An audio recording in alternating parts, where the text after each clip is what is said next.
Yeah, it's getting about So the go ahead and time. kick it off. All right.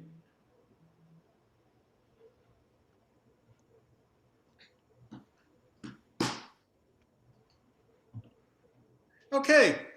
Welcome, everyone. My name is Gordon Rosner. I'm the president of the East Valley Astronomy Club, and welcome to the June General Meeting. So the agenda is listed there. Hopefully everybody can see it. And we'll start out as usual as a welcome and introductions.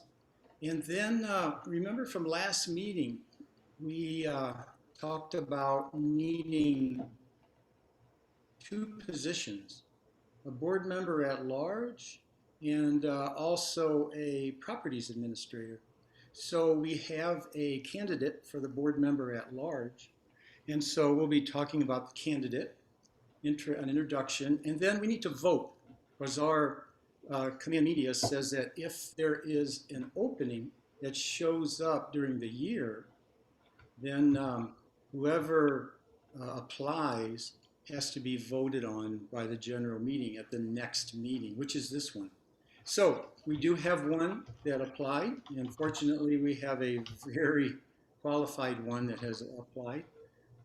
And then we'll move on to club news, which we'll talk about status of the club. And then we're going to leave some time for your club questions because we don't have a member presentation this time. And so what we'll do is we'll kind of just open it up for a few minutes. If anyone has any questions about the club that they can ask. Kind of an informal type of thing. We hadn't done that before. So hey, you guys are the most important part of the meeting. So give everybody a chance if they got a questions, club related, and we'll see if we can answer them for you. Then we'll move on to our main presentation, Bob King, in Adventures in Visual Observing. So, as usual, guys, welcome and live long and prosper. Introductions. This is the same screen that I put on up, same one as last month in the sense that board members at large, there's a position open, and the property administrator is also open. So we'll talk about that soon. Our board member at large candidate, Alexandra Nachman, or everyone knows her as Alex. And she is a NASA Solar System Ambassador, and look at all of those qualifications she has to help out the club. I'll let you read them. But she's been involved a lot with the outreach program, going through libraries, even online in libraries in other states. She was a previous chairman of the South Mountain Astronomy Club, and in that club, the chairman actually ran the club. The president kind of ran the host South Mountain facility, and then the chairman ran the astronomy portion of it. So Alex ran the South Mountain Astronomy Club. Unfortunately, the Environmental Education Center at South Mountain closed down. It was run and owned by the city of Phoenix, and so when they closed down the education center, the astronomy club unfortunately went with it. So all the equipment is locked up in some city catacombs somewhere because the South Mountain Environmental Education Center is actually a city-owned and ran establishment. So she's really into astrophotography, processes image using Hubble Space Telescope data. She also teaches other people how to do that, doing that online. So fortunately, I think we really have a qualified person to step in and fill that position and help us through the future. So, like I said before, we still have to vote on it. Everyone in this meeting who's a member, okay, has to vote on whether we think, yeah, Alex would be a good board member or not. Hey, Gordon. Yeah. I just thought we should ask Alex if she wants to say a word or two. Sure. Alex, are you Yeah, on? can you guys hear me? Yeah, I can, Yeah. let me promote you to panelist somehow. See if I can do that. There we go. Okay.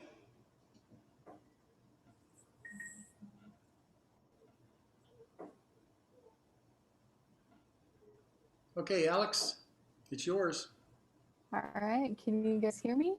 Yes. Yes, very well. All right. Well, hello. Just want to introduce myself. Sorry, I don't have my camera on right now. It's a little crazy here. But I am hoping to become the next board member at large. I've been involved with astronomy and public outreach for the past couple of years, and it is just such an amazing and rewarding hobby. So I'm very excited to get more involved in the East Valley Astronomy Club, and kind of get that experience that the pandemic tried to take from me. Because it's kind of like as my club was ending, I was starting to join East Valley, and then the pandemic happened. So um, but I'm very excited that it'll be opening up again soon, and to be here and do a lot more outreach and get more involved. And I'm just so excited for what's going to come with the club and in the future. All right. Thank you, Alex. So as I Yeah. mentioned, the members have to vote, and we would do that with the chat function, just like we did last year when we voted to reapprove all the existing leadership team um, for another year because things were kind of turned upside down. Leadership team agreed that we would just continue as is through all of these problems. So all you have to do is go into the chat function. You see that little button that's on the bottom. Maybe it's on the top of your screen. Press on that, and then you have an option of all panelists or all panelists and attendees. So just hit all panelists so that only we can tell what your vote is, and just say Alex yes or Alex no. Yeah, No make one it in their right simple. mind would say no. Yeah, Sorry. yeah. I have Wait, to admit I've done quite a few events with Alex, and just so excited that she stepped up, willing to fill that position. So we are definitely fortunate. Not swaying anyone's vote, but we're very fortunate to be able to consider her for one of our leadership team. Looks And like you I'll have give the an results. avalanche of yeses, Gordon. I'm sorry, what? Looks like you have an avalanche of yeses. Oh, yeah, I'd imagine. Yeah, good. And I'll give the results at the end of today's meeting. But it looks like it's going very well for Alex. Yeah. Club news, or should I say club olds, because it's sort of the same thing every month. Greco remains open for private star parties. Uh, I had the opportunity to help Claude out a week ago on one of his private star parties. There was some Girl Scouts from out of town and their leaders, so was kind of big. We really didn't want to say no because we do limit the size of it. So I said, yeah, I'll come and help out. Went great. Claude's doing just an excellent job on reopening and controlling the observatory. There's a picture of it in the upper right hand corner. So going very well. June 30th, we're going to have a leadership team meeting, discuss Greco. Claude will give us some numbers of attendance and any issues that he has seen. And then we'll vote on the next step with Greco, whether we're going to open it up to public viewing or doing something in between. So we're going to continue on with private viewings until the end of this month. And that really is it. Any get-togethers are still on hold. Now, when are we going to get back together? Well, we don't know for sure. there's still some things the leadership team is looking into. There's some questions that haven't been answered yet. But we're looking at September or October, is that we'll open it up to outreach events and in-person meetings. Of course, what we're doing also is we're coming up with a process by which, even though we have in-person meetings, it would still be on Zoom, so that anyone who can't make the meeting or anyone out of state can also watch it. So our next EVAC meeting is Friday, the 16th of July, 7:30 p.m. Felipe will be talking about the history and milestones of radio astronomy in Chile. He should know because he lived there. In fact, he might still be living there and working with all the equipment down there. So excellent person to be able to talk about it. So we'll be looking forward to it. So any club questions? Now what we want to do is just give some time, because we don't have a member presentation, no volunteer for it. And use the Q&A button down there at the bottom, or maybe it's up at the top. Press that button and then type your question in there. And then Tom and I will see if we can come up with an answer. Now, this is club questions. It's not about how far away is Saturn or something. It's, club type of questions. For instance, I'll start out, guys. I'll start out. Hey, how does the club get so many great main presenters? And the answer is Tom Marsden. Dr. Marsden, a PhD in astronomy, who's also affiliated with Arizona State University. Of course, he has a lot of contacts and a lot of methods to get these top-notch presenters, as today's example would be, certainly. So he has been lining these up for us. So thank you, Dr. Marsden, and he's continuing on, of course, through the year. So I'll leave it now to anyone else. Have any questions club related? Hey, Gordon, also like to acknowledge Tom Plakas.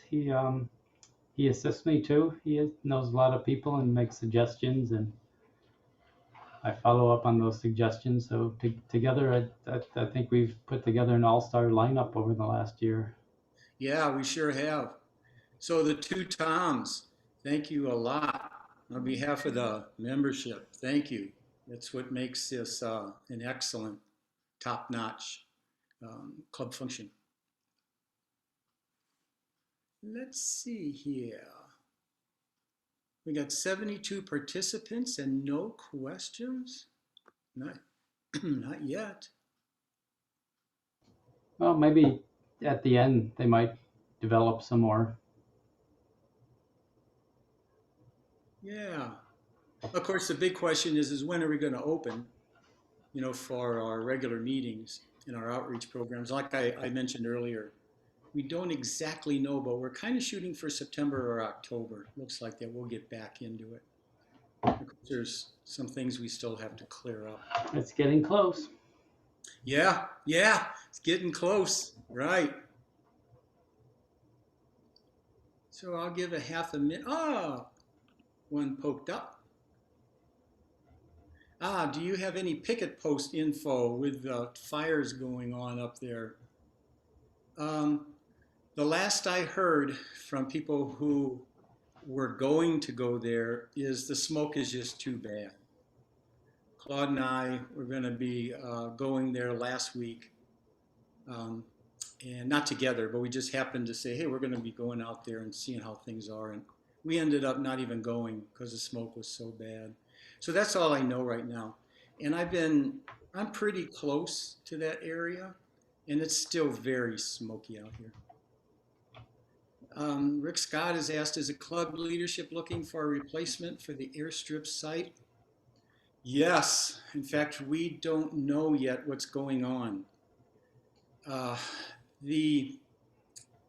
airstrip site is the dark sky site the club has, and we hold 2 events a year out there, major events.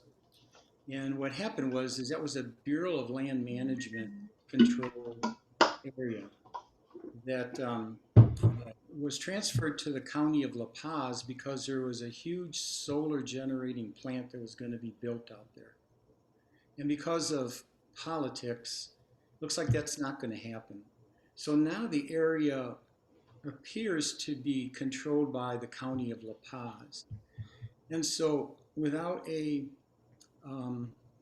plant being built out there, our thought is, in fact, Claude and I talked about this just a few days ago, is getting with the La Paz County and finding out, can we still officially and formally use that area since it's not being used?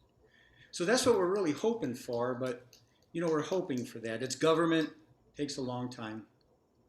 So that's where we are right now.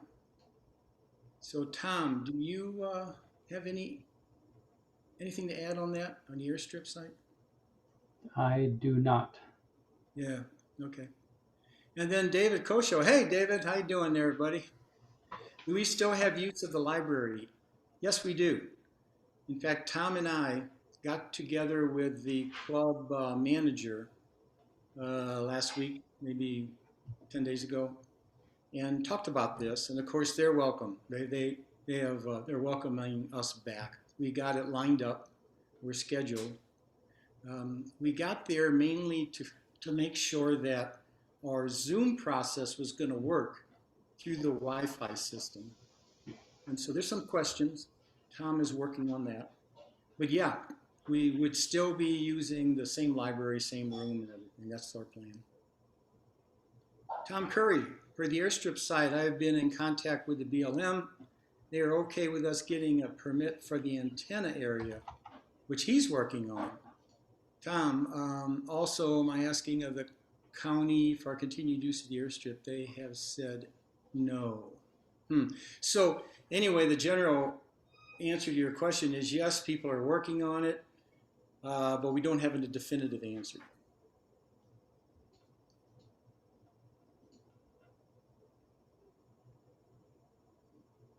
So great questions. Hope I answered them. And Tom Harvey, I know a place north of the airstrip, but it is very dusty. Yeah, I know a place south of the airstrip that again also is very dusty. So yeah, we know of areas around the airstrip, but again, what we have to do is we have to make sure that it's available. We have to get a permit. We have to have insurance, prove that we have insurance. So there's a lot of bureaucracy that we have to go through if we're on any type of government land, let's put it that way. So again, we're working on it. But thanks, Tom.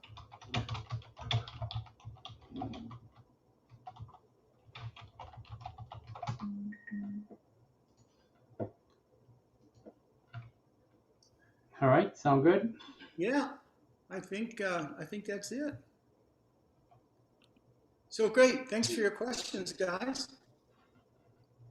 And now on to our main person, and Tom Roslin.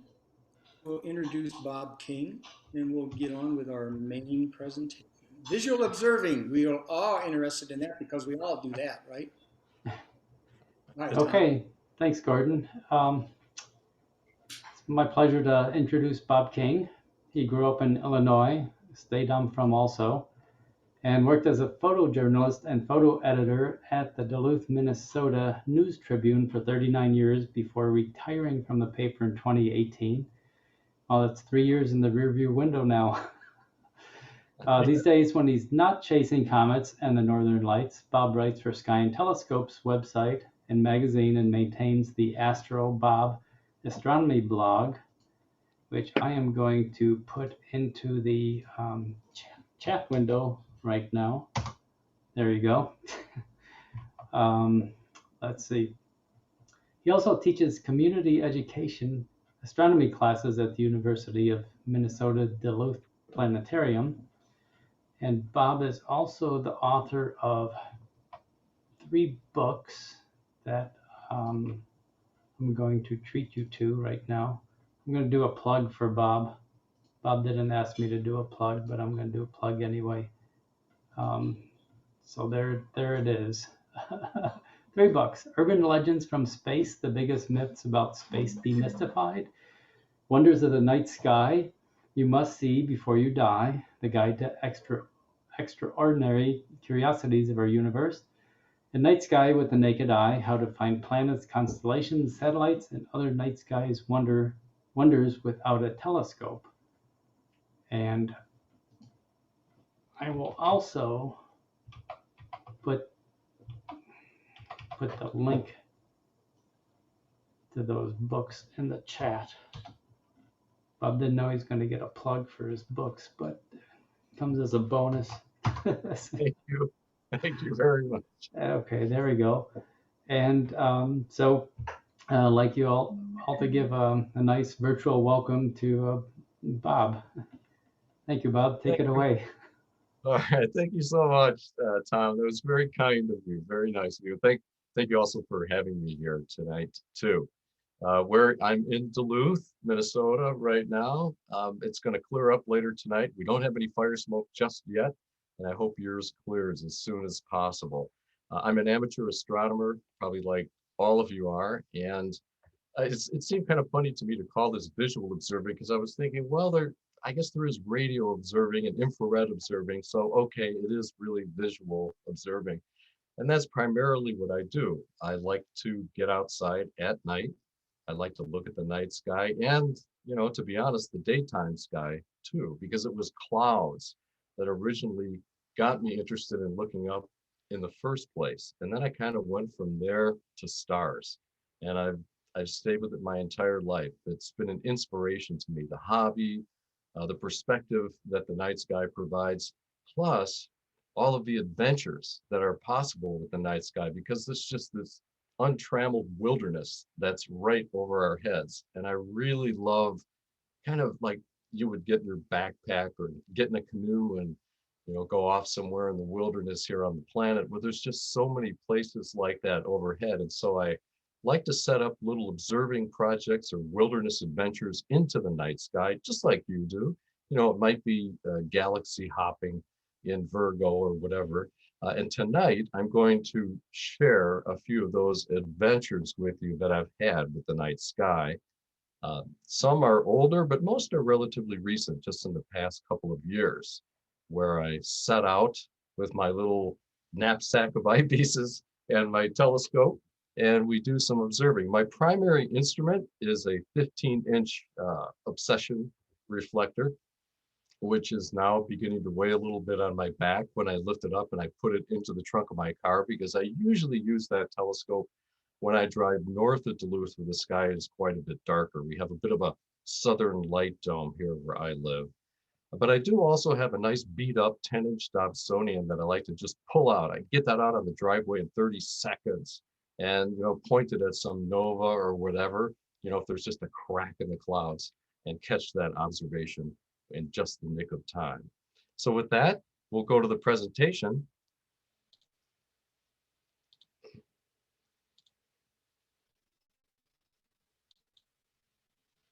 And there we have it, Adventures in Visual Observing. Oh my God, that's a beautiful Milky Way. I hope you guys get to see that again soon, once the smoke clears.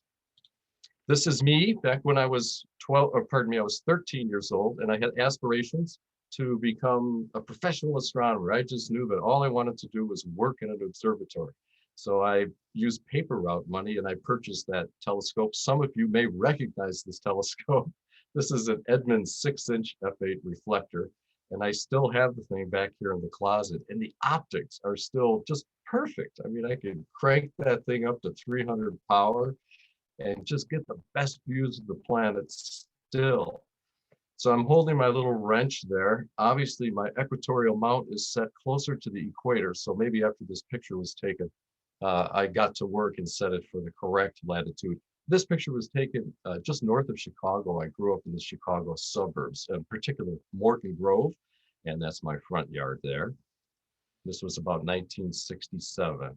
This is what I wanted to be, like this guy, like some of you. I read history and I just loved reading about astronomers, current and past. And you may recognize this fellow. This is E.E. Barnard. Edward Emerson Barnard, very famous American astronomer, discovered Barnard star.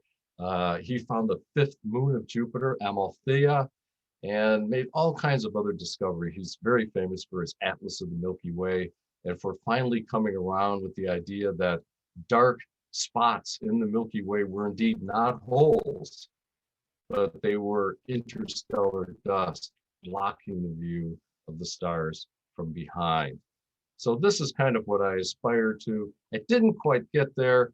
I did keep astronomy as a hobby though, ever since I was about 11 years old. And instead I got into foreign language. I studied German, and then eventually, and I loved photography, including astrophotography when I was a kid. And I eventually kind of worked that into becoming a newspaper photographer. And that was a whole other universe, working with people and events and sports and all of that. We're going to start with a familiar star cluster here, which many of you have probably observed. It's called M3. It's a spectacular globular cluster. Here it is, located in the constellation of Boötes. My gosh, I hope I'm saying that right with this group. I always think when I say Boötes, is that really correct? But I think it is. So this cluster is prominent still right now. Matter of fact, as soon as it gets dark, it's probably virtually overhead from the Tucson, Phoenix area. And here are some specs about the cluster. 34,000 light years away, 180 light years across. It's got 500,000 stars, give or take a few dozen. And it has, of all the globular clusters, it has more variable stars that have been discovered than any other, 274 variable stars. Most of these are the RR Lyrae stars, which are sort of pale yellow and white pulsating variables. They're very old stars, kind of go back almost to the beginning of time practically, but they do go back 10 billion years plus.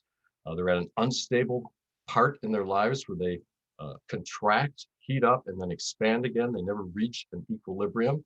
As a result, their light varies. So it can go from, for instance, we'll say 12th magnitude down to 13th or 14th magnitude, then back up again in a period of 10 days to 2 weeks or less. So loaded with old stars whose light varies. And one particular star really interested me in this cluster that I'd always wanted to see, and it was a variable called V154. Sounds totally obscure, but what's interesting about this pulsating star in the cluster is that it was the very first pulsating star ever discovered in a globular. It was originally found by Pickering, another American astronomer, back in 1889. Pardon me, let me double check that. Yes, 1889. He did not publish any results about it.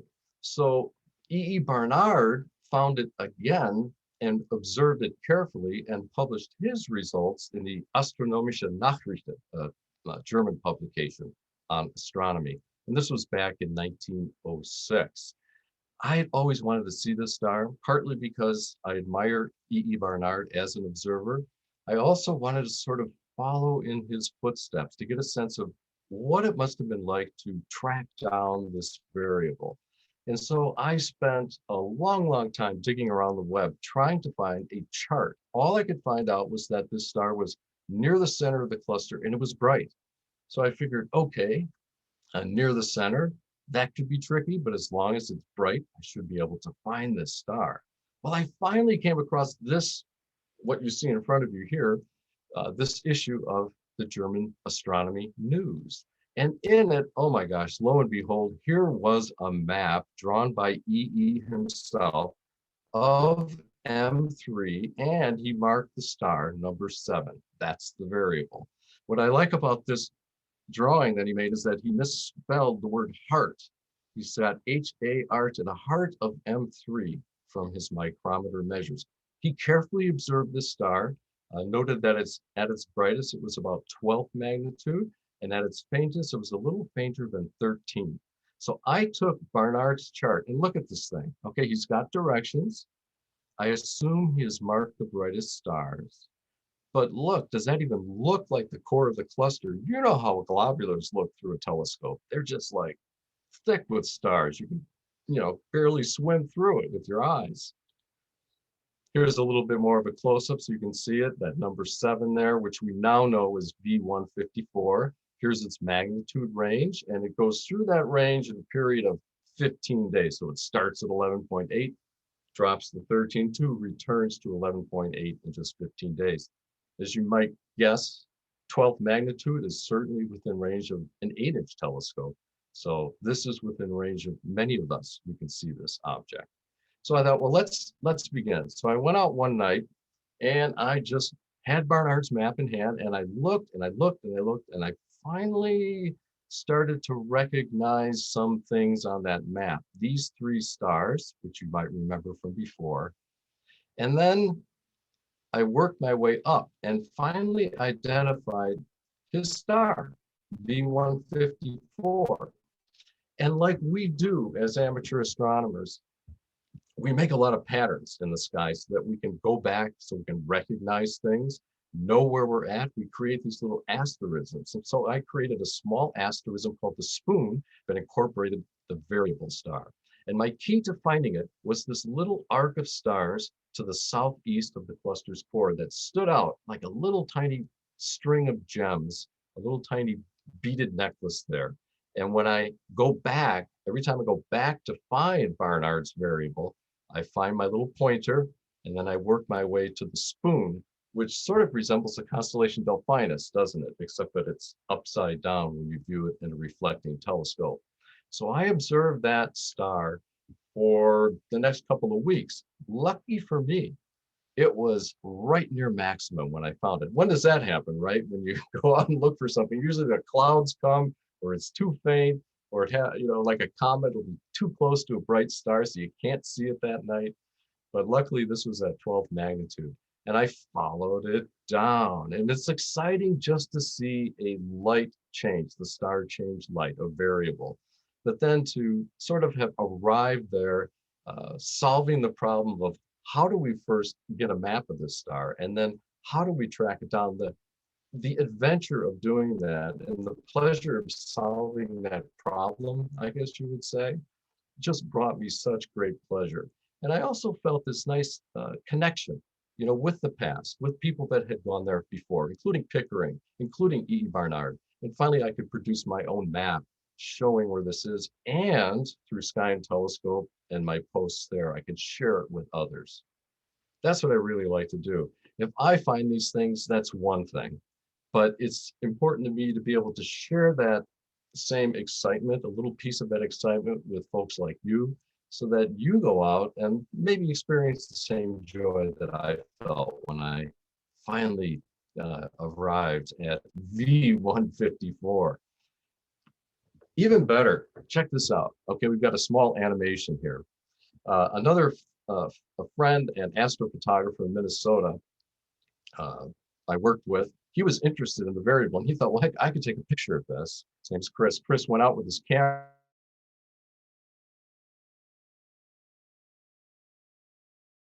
We put them together to create this animation, and can you find it?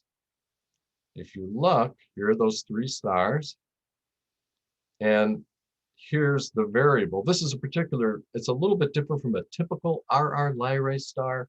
It's called a W Virginis star. Very similar, just a different period and brightness range. But there it is, blinking on and off, just as sure as can be. And here's my little pointer. That's what always gets me there. That's my hook to get into the globular that gets me to the variable star. Well, before we leave Barnard, we have to talk about Barnard's star. And it would be fun for me to hear at the end of this if any of you have had the pleasure of tracking down this particular star. It's not a faint one. It's not like that one in the globular 12th magnitude. This is magnitude 9.5.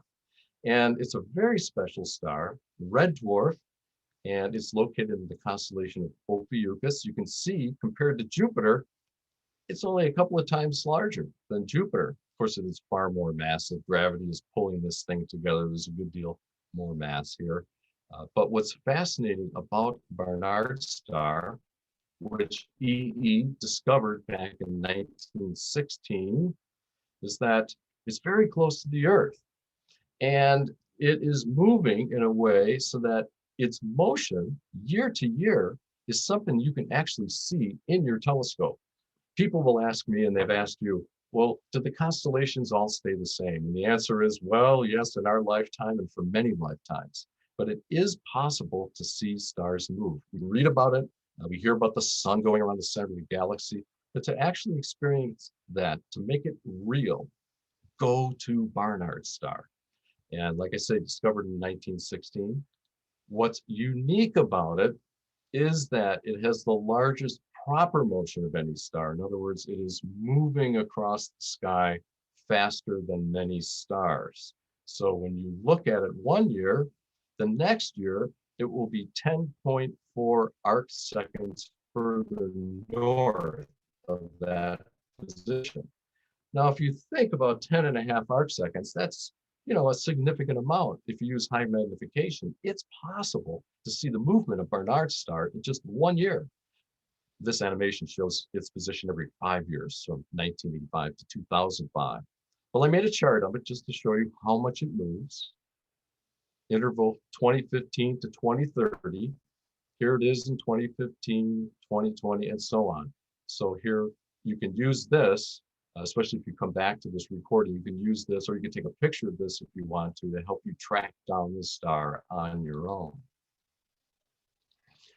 This is from my notebook that I keep. I keep an observing log with my observations.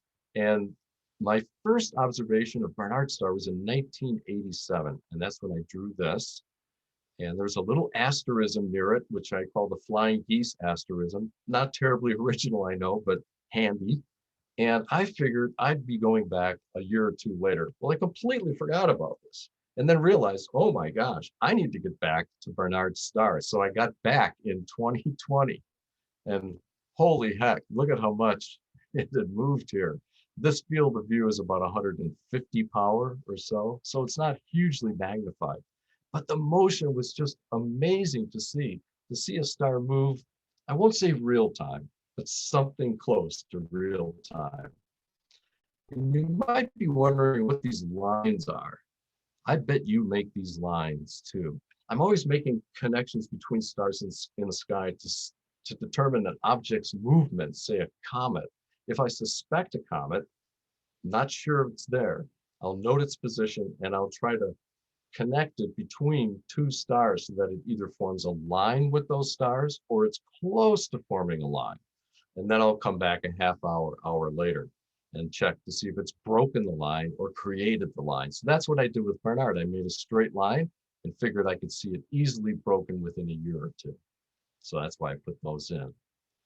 So that's just another interesting little project that you can do to see stellar motion, is to pick that star. There's a couple of other stars like Captain Star and a couple of others where you can also see the move, but none of them moves as fast as Barnard, so it's a great choice. One of my favorite stars, also a variable, we're spending some time on red stars here, aren't we, in variable stars, excuse me, is Betelgeuse. Betelgeuse, and I'm again assuming that some of you watched this star back in the fall of 2019 into the winter of 2020. Something kind of amazing happened to this star, which we'll touch on in just a moment, but it's one of the brightest stars in Orion. The real brightest star is down here, Rigel, we know that, but occasionally Betelgeuse can rival Rigel because it's a variable star, and when it's at its brightest, it's very similar to Rigel. It's also huge. We all know that this is just one heck of an enormous star. If you put it in the place of the sun, it would expand outward. It would go all the way out here beyond the orbit of Jupiter. So this is a really enormous object. It's also, as you can tell from the photograph, and that is a photograph in the background, it is not a spherical object, but it's so full of enormous convection cells that it's very distorted in its shape.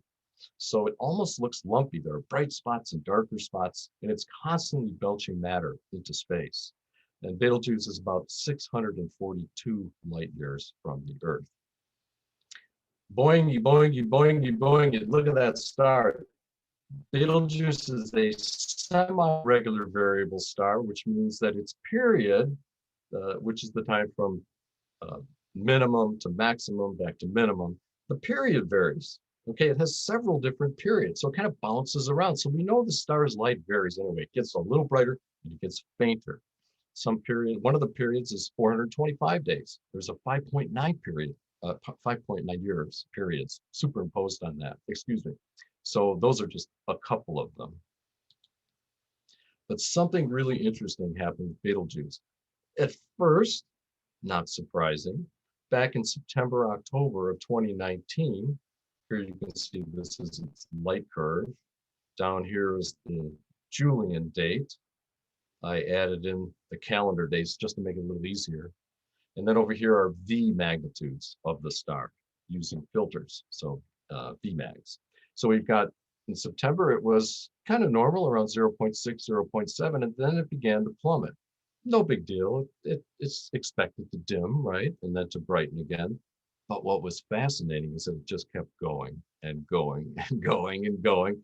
And it reached an historical minimum. It dropped way down, much fainter than expected, and fainter than it had been, fainter than for, I don't know, at least 100 years or so. I talked to folks at the AAVSO, the American Association of Variable Star Observers, and asked them if it had been this faint, and they said they weren't even sure. You know, they checked records. They said certainly it's one of the faintest appearances of Betelgeuse. Of course, this attracted the interest of professional astronomers as well as ordinary people, because I would write about this and say, hey, look, here's something you can go out and see for yourself. We have a star that's bright enough for you to find. My gosh, it's in Orion, the easiest constellation, right after the Big Dipper. We have this star that's changing right before your eyes. Take a look at this. Here's a couple of images just showing you how Betelgeuse normally appears. And then you can even see in these pictures what it looked like at minimum. Fortunately for every observer, whether you were an amateur or whether you were a brand new person to the sky, you could actually compare Betelgeuse to a couple of easy bright stars to determine how bright it was with your own eyes, with no experience at all. I would offer to people and say, look at Betelgeuse. To the right of it, you'll find Bellatrix. That's magnitude 1.6. Right above it is Aldebaran at 0.9. Compare it to those two stars. And I would get magnitude estimates from people that were just dead on. And they watched it fade. I watched it fade and kept wondering every clear night, what's going to happen? Is this thing going to get fainter? Is it really going to get faint? And astronomers were fascinated, of course, and big telescopes, the big guns got pointed, spectrographic analyses were done, lots of deep photos with the Very Large Telescope, for instance, by the ESO, was used to study the star. Anyway, it did not fade off and completely disappear, nor did it blow up as a supernova, as some people were forecasting could happen on the internet. We always jump to these amazing conclusions. Nothing like that ever happened, of course, even though we secretly wish that it was on that path, and it ultimately is, but that may not happen for a long, long time. Here's just kind of a graphic, kind of an animation of what Betelgeuse might look like close up. You can see that it has these enormous convective cells. Sometimes the star has bright portions when there's a very hot cell of material that has welled up from the interior of the star. And sometimes it's dark in areas, possibly from star spots. So the star is always convulsing constantly. And in those convulsions, it is spewing dust into space around it, into this, it's like creating its own enormous cocoon. Here's a picture taken by the VLT, an infrared image. That's Betelgeuse right there in the center. This is all of the dust around it. This is out to 400 astronomical units, which is 400 times the distance between the sun and the Earth. And to our best knowledge, this dust is made of silicates and alumina dust, the very stuff that this planet is made out of, and the rest of the planets. There's a lot of silicates that go into building these rocky worlds. So here's one of the origins of the stuff that made planets, and we can see the stardust right in front of us happening. Well, in a recent, very recent report, just came out in the past week or two, uh, the ESO shared these images taken of Betelgeuse at different stages of its evolution. And before what we call now the great dimming of Betelgeuse, here's what it looked like. It's kind of a brighter area there. It looks fairly symmetrical. Here's a photograph taken with the VLT again in December of 2019. You begin to see some obscuration, don't you? In January of 2020, it's even more obscure. And then the obscuration persists right into March. What we're seeing here and what the ESO astronomers discovered was that dust that I showed you in the photograph earlier, there was an especially large cloud of dust that was ejected by Betelgeuse sometime before the great dimming. And the dust cooled as it left the star. And as it did, it condensed into this dark material. And then it floated kind of in front of the star and obscured part of it from view, which was the reason Betelgeuse dimmed. So what is so fascinating about this for me and for others is that, again, we're seeing this in real time, a step in the star's evolution. By seeing that dimming, we're actually sensing a dust cloud of material, the same material that will ultimately go into space and be congregated again into a nebula, which will then collapse to form a new star cluster or group of stars and potentially planets too. So all of these processes are linked together. And the more little pieces you see in the night sky, the more of a continuous sense of the cosmic fabric, I guess, or the quilt of it all that you perceive and feel in your bones. Check this out. I just took this, gathered some information at the ASO site, and you can see the normal ups and downs, not too much. Here's year by year, that's 2010, 2011, 2012, 2013, and so on. And then, whoa, look what happens. Look at that dip. Isn't that amazing? And what's interesting is that who knows when this is going to happen again? There could be another dust cloud that will pass between us and Betelgeuse and be shot out from that convulsive convection on the surface of that massive, massive star. Well, now I'm going to leave the realm of stars. We're going to kind of bring it into the solar system for something that's really, really different. And it's something I've always read about and I've wanted to see. And it is Venus casting shadows. All right, I knew Venus cast shadows. I know it's bright enough to do that, but I wanted to actually see the difference between a shadow cast by Venus and the shadow cast by something like the sun. Pardon me. Here you have the sun, and down here, Venus. And here is the, pardon me, this is the Earth. The sun shining past the Earth creates the familiar double shadow, right? The inner umbra and then the outer penumbra. We just had that eclipse of the moon recently. I hope you guys were able to see that. It was cloudy here in Duluth, unfortunately. But within the umbra, the Earth completely blocks the sun, so it's dark in there. Here in the penumbra, there's some shadow because the Earth is partially blocking the sun, and there's some sunlight kind of peeking over the edge. So it's a mix of sunlight and shadow. So you get a pale shadow, you get a penumbral shadow, not a dark one. So you guys are familiar with that. A point source, in contrast to the sun or the moon, which is an extended source, a point source like Venus casts a very sharp shadow. Here it is. Here's our object, whatever you'd like to put there in its place. The light goes right to the edge of the object, crosses the edge.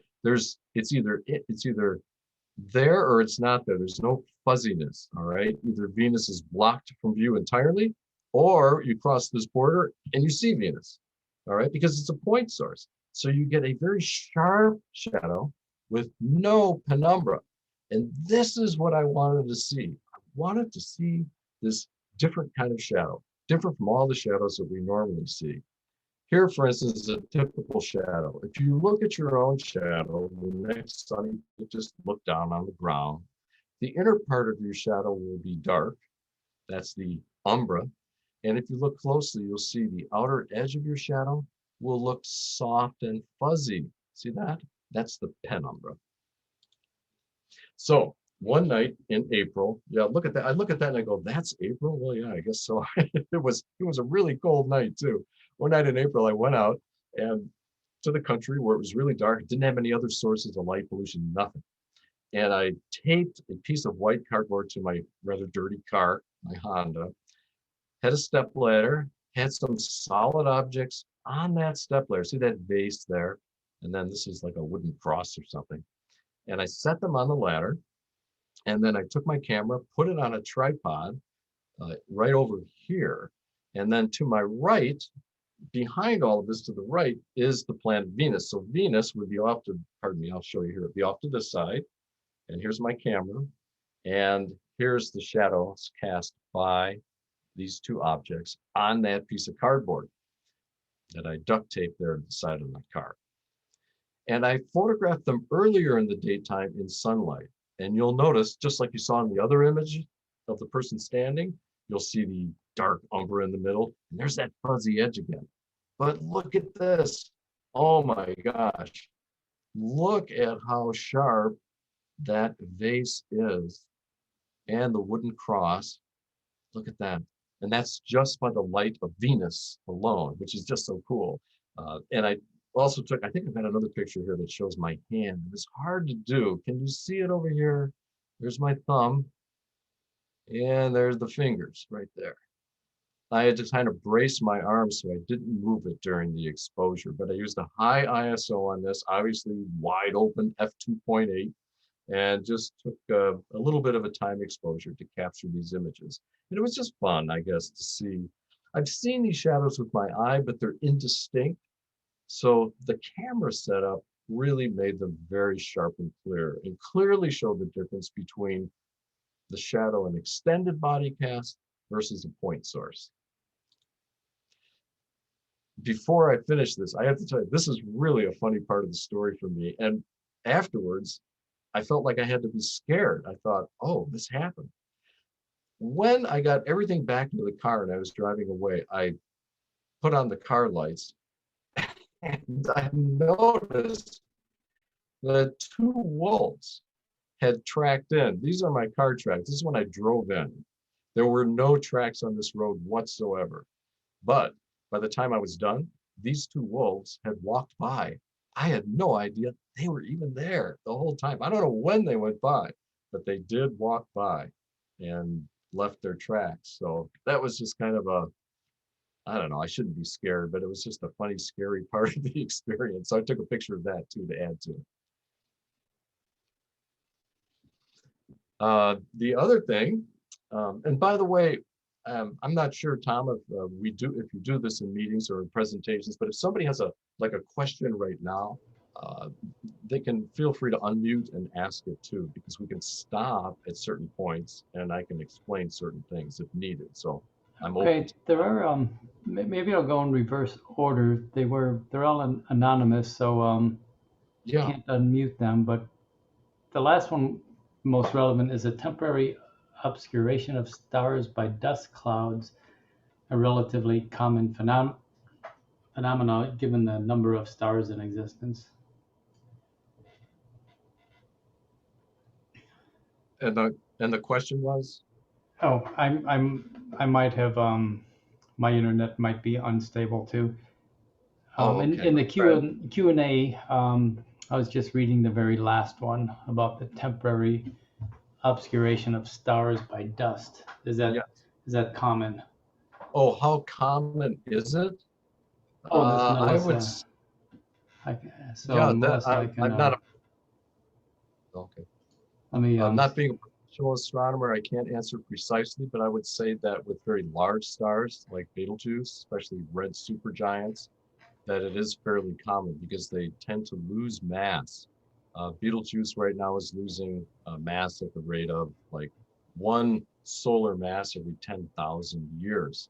So these stars are kind of really unstable, and the material, they're so bloated, so blown up, that the material is not attached to the star. It's not held in tightly like the sun holds its gases. And so disturbances can easily propel that material into space. And I know that that can often happen with red supergiants. I think ordinary stars less so, but ordinary stars do have outbursts of material. Other types of giant stars do. And of course, even the sun spews out a solar wind, but not giant dust clouds the way Betelgeuse does, which is a much larger, much cooler star than the sun. Materials can then combine in that cooler atmosphere to form compounds that create silicate dust.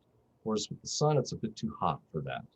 Mm-hmm. Well, that's fascinating. It was a battle of the statistics in my head, trying to guesstimate what a reasonable answer would be here, because so many stars, so much dust available, and yet we have such a tiny viewing angle that it would have to line up just so. But these clouds are big.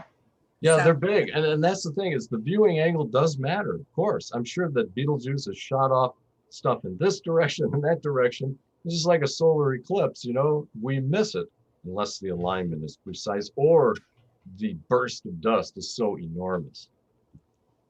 But it's fascinating that we can even get pictures of this sort of thing now, because we have instruments, that can resolve the shape of very large stars, at least. Fascinating. All these other anonymous questions are also mine. So if you have other questions, I'm here. And what is your name? Melissa Sedler. Melissa, thank you. Did you have another question, or should I continue? Well, I did post a couple of others. Have scientists calculated at least a lower estimate of the mass of dust which was responsible for obscuring Betelgeuse? If they have, I have not read it. This just came out recently as a press release, that panel of 4 images, and there was nothing in there about it in the press release. However, I would gather in the scientific paper that information would be available. Although often these papers, you have to pay a certain price, in order to read them. You have to pay money. Yeah. So Bob, that I just saw that in Nature, June 16th, they had a paper on it where they concluded that Betelgeuse just burped some material out, and that was the cold dust obscuring things, combined with a drop in temperature and a section of the star.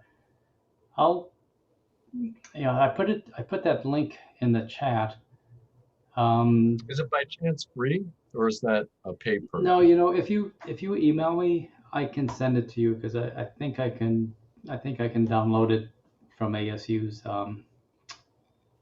that would be wonderful. environment. I think for Melissa too. I'd certainly be interested. That would be fascinating. Or maybe I'll try and do it by the end of the meeting. That'd be great. Thank you very much for that. Okay, so that was 2 of them. The answer with the dust. And how far across the sky are you expecting Barnard star to travel? And will you see any retrograde motion or anything? Oh, how far? Well, it's just keeping on going. It's like a train that's not stopping, Barnard star. So it's moving 10.4 arc seconds approximately north each year. And all you've got to do to see that motion is just to go out the next clear night, let's say. The star's magnitude 9.5, so you can see it in a 3 to 4 inch telescope, just a small instrument. Mm-hmm. Just make yourself a little sketch at the telescope. Note what bright stars or fainter stars, however faint you want to go, are around it, and then set that aside, and like a fine cheese,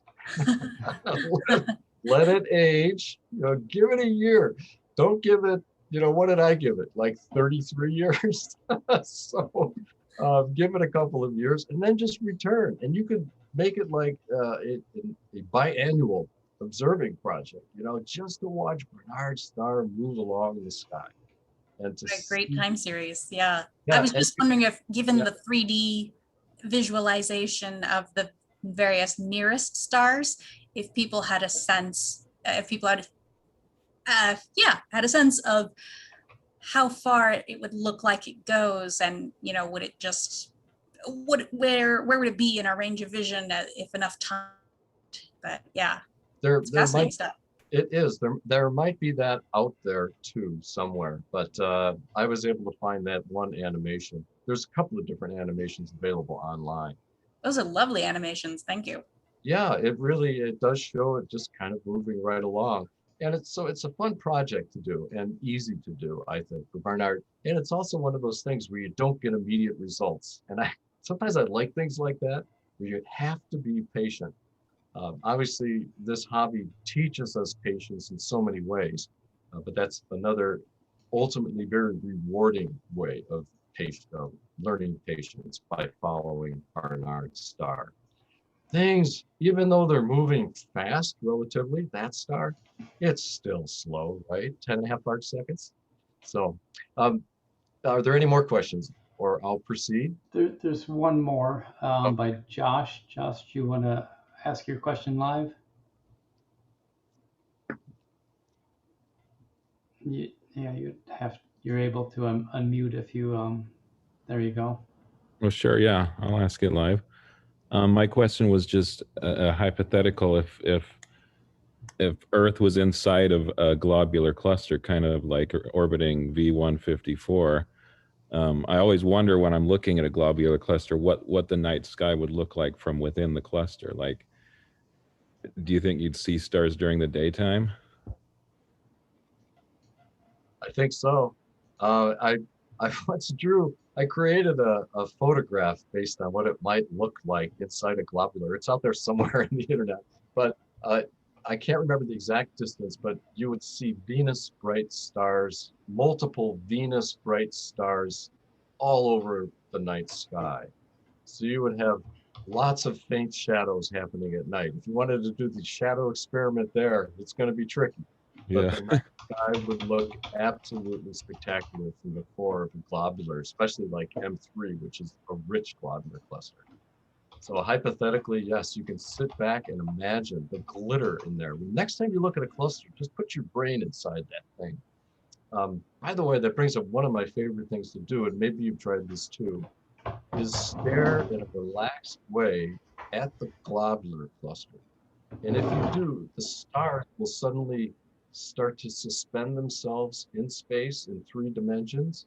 If you just sort of relax your gaze and look and imagine you're looking in 3 dimensions, you can see the outer cluster, the halo stars, floating in space, and then work your way from the halo to the core. It's unbelievable. It really is something that you can do. It just takes a little bit of imagining and sort of a relaxed view at the same time. Kind of like one of those eye puzzles that are out there. Yeah, I've actually had that happen. It's incredible. They're my favorite things to look at visually through a telescope, is those clusters. Yeah, I totally get it. Yeah, they are some of mine too. It was a revelation for me when I had that 6-inch telescope. Obviously, I could see globular clusters. I thought they were wonderful.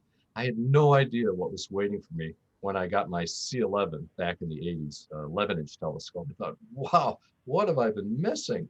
And they're still among my very favorite objects, just like you. Yeah, the C11 is what I've got. Thank you so much. I appreciate it. You're welcome, Josh. Thanks for asking. Should I continue then? Yes, that was the last one in the queue, so All right. go ahead. Well, here's another fun, okay, this is another like the Venus thing, which is basically a naked eye astronomy adventure. This one involves twinkling, which is something we're all familiar with. I've got a little diagram I made with Sirius.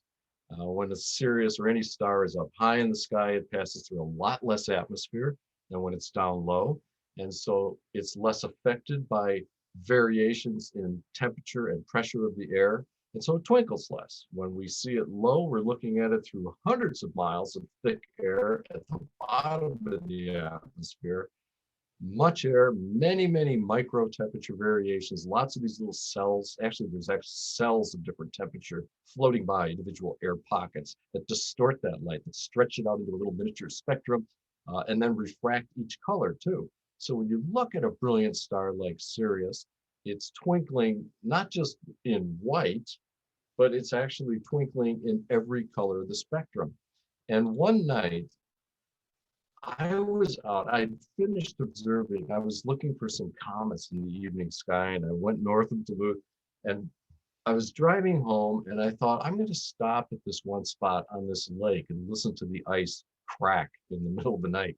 And Sirius was out. It was just crazy twinkling. I mean, this thing was, I decided I'm going to stare at Sirius. And I looked at the star for about 20 minutes at least and noted every color. It was yellow, lots of reds. There were occasional greens. Sometimes it blinked out entirely. You know, it's the air refracted the light right away from my direction of vision. And then, anyway, all these colors. And I decided if I'm seeing these colors with the naked eye, I should be able to capture them with a camera. And so I, trial and error, finally figured out the way to do this. And it was to slightly defocus Sirius using a telephoto lens, camera on a tripod. I had a pretty high ISO, like 1600 or so. And then I shot it. If you shoot the pictures at like a second, all the colors blend. But if you shoot them at a 60th of a second, right around there, or a 30th, you can actually capture each little twinkle in its color. And so I just shot the heck out of Sirius and then got back and then put together some of the ones that turned out the best. And not only do you see those variations in light created by refraction in the atmosphere and the motion of those individual air cells that are bending this color of light and bending that color of light into your eye, out of your eye. Not only do you see those colors, but you also see the change in brightness, because that's part of twinkling too. Light can be bent this way away from your vision, the star fades, or towards you, focus. So look at how dark, look at that, compared to this one right next door. That variation in brightness, just amazing. And while these are still images, they come very close to what I saw visually looking at Sirius. Sirius is a great star for us here in Duluth because it only gets to 26 degrees high. So it's often very low and frequently twinkling. So if you want to do this yourself, obviously go out some evening or morning when Sirius is low in the sky for the Phoenix area. And bring your camera too. Put it on a tripod, defocus. I used like a 200 millimeter lens, defocus, ISO 1600, start with that, 30th of a second, change it so that it works. Oh, this is just for fun, just making some abstract art here. I hooked the camera up to the telescope, then I tapped the telescope and got all these crazy squiggly lines, obviously with every color of the rainbow, again, from all of that interesting refraction happening, all of that twinkling, turned into art.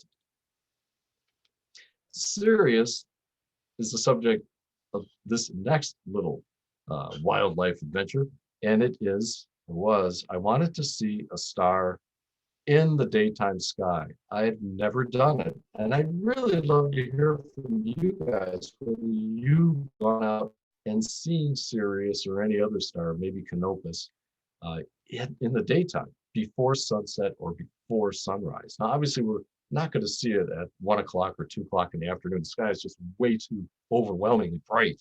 But if you catch Sirius just a little bit before sunset, it's starting to get dark. And the best time to try to see Sirius in the daytime sky is when it's at quadrature. In other words, when it's near or on the meridian when the sun is setting. So you got maximum altitude, right?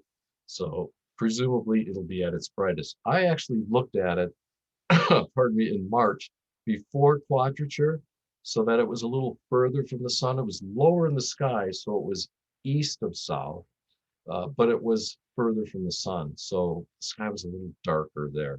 And my first try, nope, didn't see it at all. But then I started honing in on it by using stellarium. First, I just went out and see if I could eyeball it. Forget it. What you need is just to know exactly in what direction and at what altitude. And so you dial up stellarium or whatever your favorite software is. I use it because it's free and it has sort of a nice natural looking night sky. And you can click on a button on the bottom and it will give you the azimuths. Place those along the bottom of your screen. And then you can also see the altitudes. So you dial in whatever your sunset time is, right? And then back it up a few minutes and then show the sky for that time. And when I did it, Sirius was, what do I see here? It was 20 degrees high. And there's its azimuth right down there, which is at about 140 something. And so then I took my compass and I went out in the front yard. I found a tree that I could use as a pointer. So when I found Sirius, if I found Sirius, I would be able to use the top of the tree to get me back there to see it again and to follow it through sunset. So I did that. And what was amazing was that I found Sirius in binoculars about 15 minutes before sunset. So I just waited and waited, and the clock was ticking, and it was almost sunset. And I thought, I'm running out of time here. And then I saw it 2 minutes before the sunset. And this is my tree right there. And then here's Sirius right there. And it was like seeing, how you see Venus in the daytime. It's just, once you see Venus, you can kind of hold on to it. This sort of winked back and forth and in and out. And then 2 minutes later by sunset, obviously it was easily seen and stayed put. And then after sunset, it was like nothing. You do this a couple of times and you can really see a star before the sun sets. So again, the the best times are in March, and then that would be evening before sunset, and then in October before sunrise. Well, anybody can tell me what this comet is, although I imagine from Phoenix, this was a more difficult comet to view. This is Comet Neowise. Comet Neowise made a spectacular appearance just a little more than 1 year ago in the northern sky. It appeared in July, early July. Was the finest comet that we've had since Hale-Bopp. Very bright naked eye object. Again, I'm curious if anyone wants to jump in and let me know whether you guys saw it down in Phoenix as well, probably later on during its apparition. But I would go out to this field, not too far from my home, every clear morning to see this comet. I love comets because, okay, I've observed lots and lots of deep sky objects, and I truly enjoy looking at them, and I have for years. But I really got the comet fever thing going back in 1982 when I was following 67P comet Churyumov-Gerasimenko, the one that the Rosetta mission visited. And I followed that thing for weeks, and I noticed its comet changing and a little tail developing. And I thought, this is amazing. I can actually see a comet change shape and brightness right in front of me through the telescope. And I got hooked, and I tried to observe since that time every single comet I could see. And I've seen some amazing things like comets breaking up into pieces, fading away, or flaring, or spectacular activity near the comet's nucleus, just with an ordinary telescope, no special equipment, just a 10-inch thereabouts. Anyway, here was comet Neowise. This was early on, in early July at dawn. Just a beautiful sight. Here's a picture of it I shot through telephoto lens, call it the COVID comet. Oh, the great sadness about this comet was that it occurred, it looked its best when we were all worried about COVID, back in the summer of last year. So we didn't get together as much as we could, and as amateurs, to show people what this really looked like, to share the apparition. It did a little bit, but not as much as I would have liked. What's interesting in this photograph is what some people call or consider a shadow behind the nucleus. It's actually not that at all. It's a rare kind of occurrence, usually in very bright comets. So I was extremely excited to see it.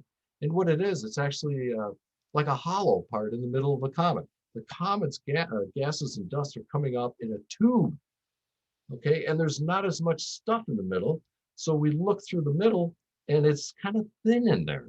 So it looks like a shadow, but it's just less material with more coming out around the edges in a tube shape. And I drew this one morning. It was just so compelling to see in the telescope. I got the 15-inch out, battled the mosquitoes. Oh my gosh, it was July in Duluth. Okay, it was just about 3-4 in the morning and the bugs are thick. But here it was, this nice little dark streak. And the nucleus. Nuclei normally don't show much color in comets, but when you get a bright, close one, spend every night you possibly can observing that object because the changes are so rapid and the color variations are so interesting. So the nucleus here was kind of a bright yellow. I tried to show it as best I could. And there were other interesting structures around it, including hoods and other brightness variations. Here it is a little bit later in July. Once it moved away from the sun, got back up kind of into the northern sky a little bit higher. Thank goodness it was in the evening hours instead of at 3 o'clock in the morning. That helped. And of course, by that time, you not only have the spectacular dust tail, but also a, pardon me, a type 1 or an ion tail right there. See that blue tail? So you had two different tails. Actually developed a sodium tail as well, which does not show up in my photographs. But interestingly, you could see both tails, not just in the picture, but with the naked eye. And that doesn't happen very often. Again, this is dust and this is gas, mostly carbon monoxide gas that's fluorescing in the ultraviolet light that's pouring out from the sun, two different tails. I did an extreme exposure and then stretched it a bit in Photoshop to reveal these fine striations within the dust tail. And these are called, there's two different types of striations. There's stria and then synchrones. And I believe these were synchrones. And these are caused when the nucleus of the comet, which is rotating, is active. There's an active spot on the nucleus spewing dust. And every time it goes around, another shot of dust goes up into the tail. So you get these synchrones layered one atop the other within the comet's tail. Again, something you rarely see. And so it was very, very exciting to see it. Shows in the photo, also visible in a telescope. Again, a bright comet is a very dynamic object, worth following every night. And how about this? Look at the change here. This is now the end of July. And whoa, the tail's just faint, spread out. The emission of the nuclear area has changed. It's much greener. And here, look, just for fun, it happened to overlap another comet, a more distant one, a comet Pan-STARRS. Two comets in the same view. Wow, that was fun. I managed to drag my daughter out to see the comet in July. This was in the morning hours. She's up for anything, which was great. She was here because of COVID and lost her job, so she was staying at home. And so we got up in the morning and we took a picture of ourselves looking at the comet. Again, it looks very serene. You cannot see the bugs biting, but trust me, they are. Another aspect of comets that are fascinating to watch can happen anytime because the nuclei of comets, where all the action happens, that dusty, icy ball, that thing is fragile and can crack apart. Prior to Comet Neowise, we had another comet, Comet Atlas, in April. And the nucleus, fragile as it was, broke apart, under the gravitational might of the sun and heating, solar heating.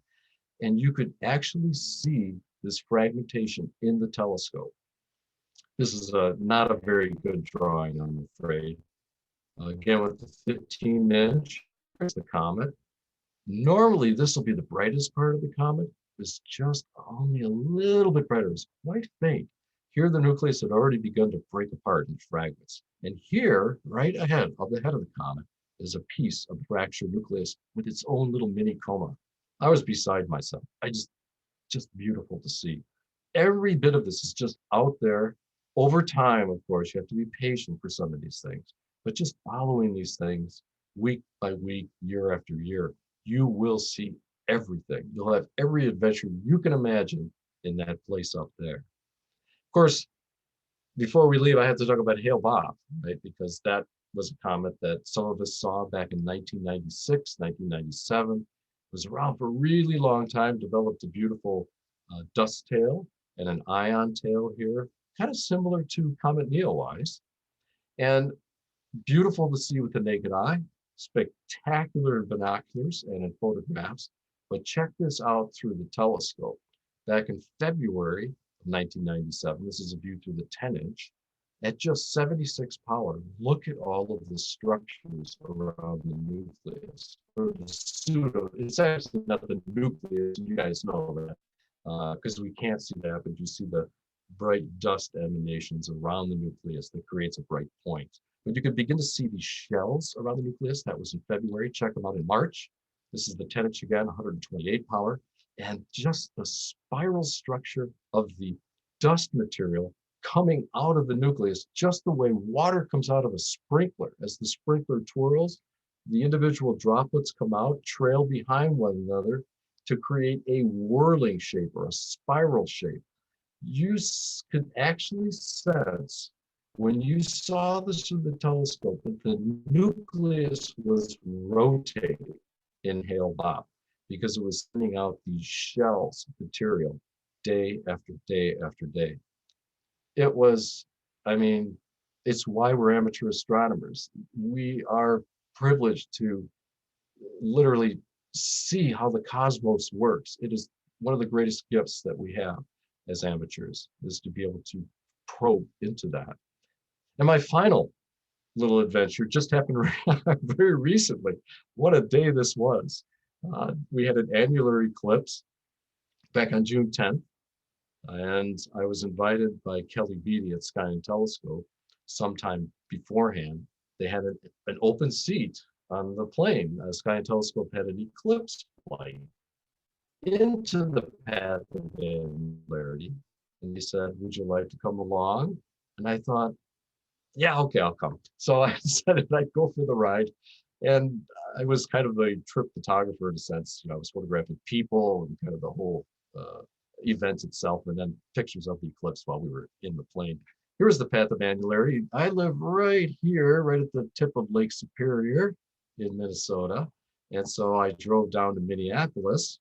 Here we would have had a good eclipse too. It was about half covered in Duluth. But I drove down to Minneapolis. We got on a plane, met some wonderful people that had seen like, 3 dozen total eclipses of the sun. And we got on the plane, and I don't want to go into too much detail because I know my time is winding up here, and there probably are some questions as well. But we flew right up across Minnesota, over Lake Superior, if you follow the pointer, and then we got up here into the path of angularity. And the plane was flying northeast for a time. But then when it was just before sunrise, the plane turned around like this, and it cut across the path of angularity going to the northwest. The plane was only half full, so that everyone had a window, right? Because we were all over the plane before we turned. And then as we got closer to turning into the path, we all moved to the one side of the plane, so we all had that view to the northeast as the sun was rising. And we waited, and there was a cloud, distant cirrus cloud, trying to block the sun. It had already just started to rise. And Kelly was very concerned. He wanted to make sure everyone got the maximum out of the eclipse. And so he spoke to the pilots and said, or asked, I should say, how high they could go. Can we get a little higher so we could put that cloud down? And they agreed, and they brought the plane up to its maximum altitude, which was 39,000 feet. And from that altitude, the sun finally lifted out of those clouds. It was a crescent when we saw it. Again, this is our path right here through the kind of bisecting the path of totality. We arrived right here where the P is, roughly that location, right around that P at angularity, when the moon was centered on the sun. But when it first came up, I shot through a window. I had a long telephoto lens, and it was just this remarkable thing. It looked like a rhinoceros tooth or a shark's fin or something like that, poking up above the clouds. And it was unbelievably bright. Rob Marciano, the weatherman, the chief meteorologist with ABC TV, was behind me, and he just couldn't get over how bright the sun and the sky looked. We figured it would be darker, but we were above so much of the atmosphere, the sun came up just glaringly bright. It was only in the clouds for a little bit, and clouds, I kind of like clouds because they make for a little bit of a scenic view. And then a couple minutes later, it was out of the clouds, and you just shot it through a solar filter, and watched as the moon slid across the sun, and those little crescent tips got closer and closer. We were hoping to see Bailey's beads, maybe. Never did see them, at least I didn't. I saw sort of a black drop effect momentarily, before the crescent unstuck itself from the sun's inner limb. And then angularity, and then it came back down. And then when we were all there was a champagne toast on the airplane, and we flew back down to Minneapolis and all got out of the plane and got the banners and kind of got a group photo there of everybody. Let's see if I can find Kelly here. There's Kelly Beatty right there with Sky and Telescope. There's a bunch of other folks in here. Maybe some look familiar to you. There I am. Put it on 10 seconds, hit the button, and ran into the crowd to get the photo. So it was really a blast. I mean, it was a tiring day, but it was a very exciting day too. And I want to check my time, make sure I'm not over. With that, I'll stop sharing. I have other little adventures to share, but I believe my time is probably up. And if there's any time for questions, feel free to ask. I'd be happy to answer or try my best. Okay, thanks, Bob. That sounded like an awesome flight and trip. Yeah, it was really fun. I think we all do this as amateurs. We get out there and try to see things, but sometimes I mean, there are just so many interesting things that you can do, and I'm sure we all create our own adventures that way, but that's my favorite thing to do, or to sort of make these little visual adventures, set up something you might be able to see, and then go for it. Let's see, just circling back to the question about Betelgeuse, I did get a full paper PDF of it, and I threw a link in it, so that's on a shared drive. Great. Help yourself to that paper. And they estimated it was 2 to 8 Earth mass, 2 to 8% of the Earth in the dust. I think they called it a burp. They call it a burp? Yeah. That's a mighty big burp. If you're Scientific out term. that much dust, that much of the Earth. That's enormous, isn't it, really, when you think about it? In just one episode, assuming it was a one-time burp. Yeah, so if you have more questions, please put them in the Q&A. Do have a little bit of time in case anybody has thought of something. Was there, were you able to get a good view of Comet Neowise eventually from the Phoenix area or from that part of the state? I think it was halfway decent. I don't know if Tom's still on. I think Tom was on it more than the rest of us. We had great Okay. views. We had spectacular views of that Yeah. comet. Yeah, I would have preferred it not being that far north, but we had a very clear period, especially for summer here. It was extremely hot last summer, a record heat. But we had very good views of that comet, both in the morning side and then when it came around. Actually, it was a very brief period where you could see morning and evening, and then especially in the evening when it sprouted that ion tail. Yeah, I'm glad to hear that the views were good. We also happened to have a nice long clear period too, so you could get out many nights. I lost a good deal of sleep during that time following that comet, and did get a chance to get out and show a small group anyway what it looked like through the telescope. So, and of course my daughter joined me, and that was fun. Okay, any others? I think that may do it. Yeah, you gave me a lot of good ideas to go and check out in the sky. Oh, good. So, Yeah, there's always something. Some of it for me too is writing for Sky and Telescope, doing a blog every couple of weeks. I'm often looking for things too and different approaches. And so I'm open to other ideas if anybody has them, of something that would be fun to cover, to observe. Just send me an email through Sky and Telescope. That would be great. all right. Okay, thank you much, Bob. So I'll turn it back over to Gordon. All right. Thank you very much, Tom. Thank you all. All right, and again, thank you, Bob. That was a lot of fun. Oh, good. Yeah, you had some great demonstrations, and your enthusiasm is contagious. That's for sure. All right. Yeah, it's I can't help, it's like we're inspired. It's just like it's the cosmos, actually. We're sort of the mouthpieces for it. You know, it made us, and we're here to sing its praises, I guess. Yeah, and you certainly did. All right, so the news. Alex Nachman is our new board member at large. Unanimously voted. Yay. And so she is a worthy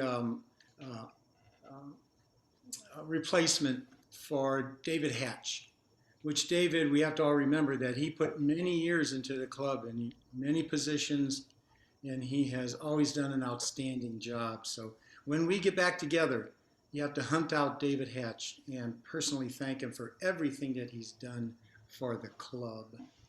And speaking of that, for anyone who has come in later from the beginning, is when are we going to get back together? We're thinking maybe September, October timeframe. We haven't decided exactly yet, but as far as our in-person events, looks like September or October. That's what we're our best guess right now. So remember, the 16th of July is our next meeting, Friday, 7:30, just like it always is. 16th of July, third Friday of the month. And Felipe will be giving us a presentation on radio astronomy in Chile. So don't miss that one, gang. That is everything that I have so far. So what I'll do is I'll give the usual countdown in case anyone wants to jump in for any question. So 3, 2, 1. Goodbye, everybody. Bye-bye. Bye-bye. Thank you again very much. Thank you.